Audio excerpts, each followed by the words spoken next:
अस्सलाम वालेकुम दोस्तों, चस्का कुकिंग आपके चस्के के लिए आज मटन कढ़ाई बनाएगा। मटन कढ़ाई के लिए हमने लिया है 2 किलो मटन, 4 अदद टमाटर और 4 अदद प्याज ये बड़े लिए हैं, अदरक लहसुन का पेस्ट, दही ये तकरीबन 1 पाव है, गलाने के लिए पानी तकरीबन से 2 से 2.5 गिलास और प्रेशर कुकर का इस्तेमाल हम कर रहे हैं टाइम को बचाने के लिए और हम एंड पे बालाई का इस्तेमाल करेंगे इसकी सॉफ्टनेस के लिए। मसाला जात जो है वो रवायती हैं, घर में मौजूद होते हैं। बस कोशिश कीजिए आपके अच्छे साफ सुथरे मसाला जात होने चाहिए। तो शुरू करते हैं नाज़रीन। मटन 2 किलो, 2 से 2.5 लीटर पानी, 4 अदद टमाटर, 4 प्याज, अदरक लहसुन का पेस्ट और इस पे प्रेशर लग चुका है। इसके बाद हम इसको 20 से 25 मिनट देंगे ताकि ये अच्छे तरीके से गल जाए। इसको खोलने के बाद आपसे दोबारा मिलते हैं।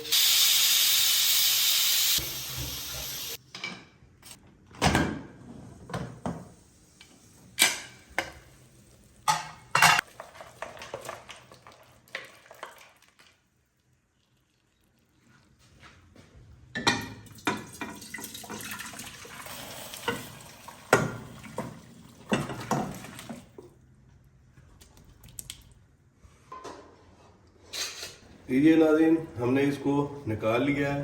इसमें जाएगा तकरीबन 2 टीस्पून हम नमक डाल रहे हैं, 1 टीस्पून हल्दी, 1 टीस्पून हमने मिर्च डाली और थोड़ी सी ऊपर। अब मरहला आ गया जी ऑयल डालने का। 200 मिलीलीटर के करीब मैंने ऑयल डाला है। ये देखें अभी से इसकी ग्रेवी एक चमक जो है कैसी निकलनी शुरू हो गई है। ये तकरीबन 1 पाव के करीब दही है, ये हम थोड़ा सा बचा लेते हैं और इसको अच्छे तरीके से फेंट के पहले से डालना, नहीं तो इसकी फुटियाँ आ जाती हैं। इसको थोड़ी देर के लिए हम दम देंगे ताकि दही अपना रोगन निकाले। अच्छा जी, हमने क्रीम का जिक्र किया था। अगर गोश्त हार्ड हो तो उसमें हम क्रीम का इस्तेमाल करें तो वो सॉफ्ट हो जाता है। अब हम इसमें भरे हुए 2 टीस्पून हमने डाल दिया गरम मसाला और इसको हम थोड़ा सा हिला के इसके बाद हम लेंगे इसको दम। तकरीबन 10 मिनट के लिए हम इसको ऐसे रखेंगे। मटन कढ़ाई तैयार है और बच्चों को बड़ी आबोताब के साथ इसका इंतज़ार है। इसमें ये थोड़ी सी गार्निशिंग करेंगे सिर्फ कंपनी की मशहूरी वास्ते। खाने के लिए रेडी है और ज़बरदस्त रेशा, बड़ा ज़बरदस्त, बहुत मुनासिब मसाला और कमाल। ये देखें,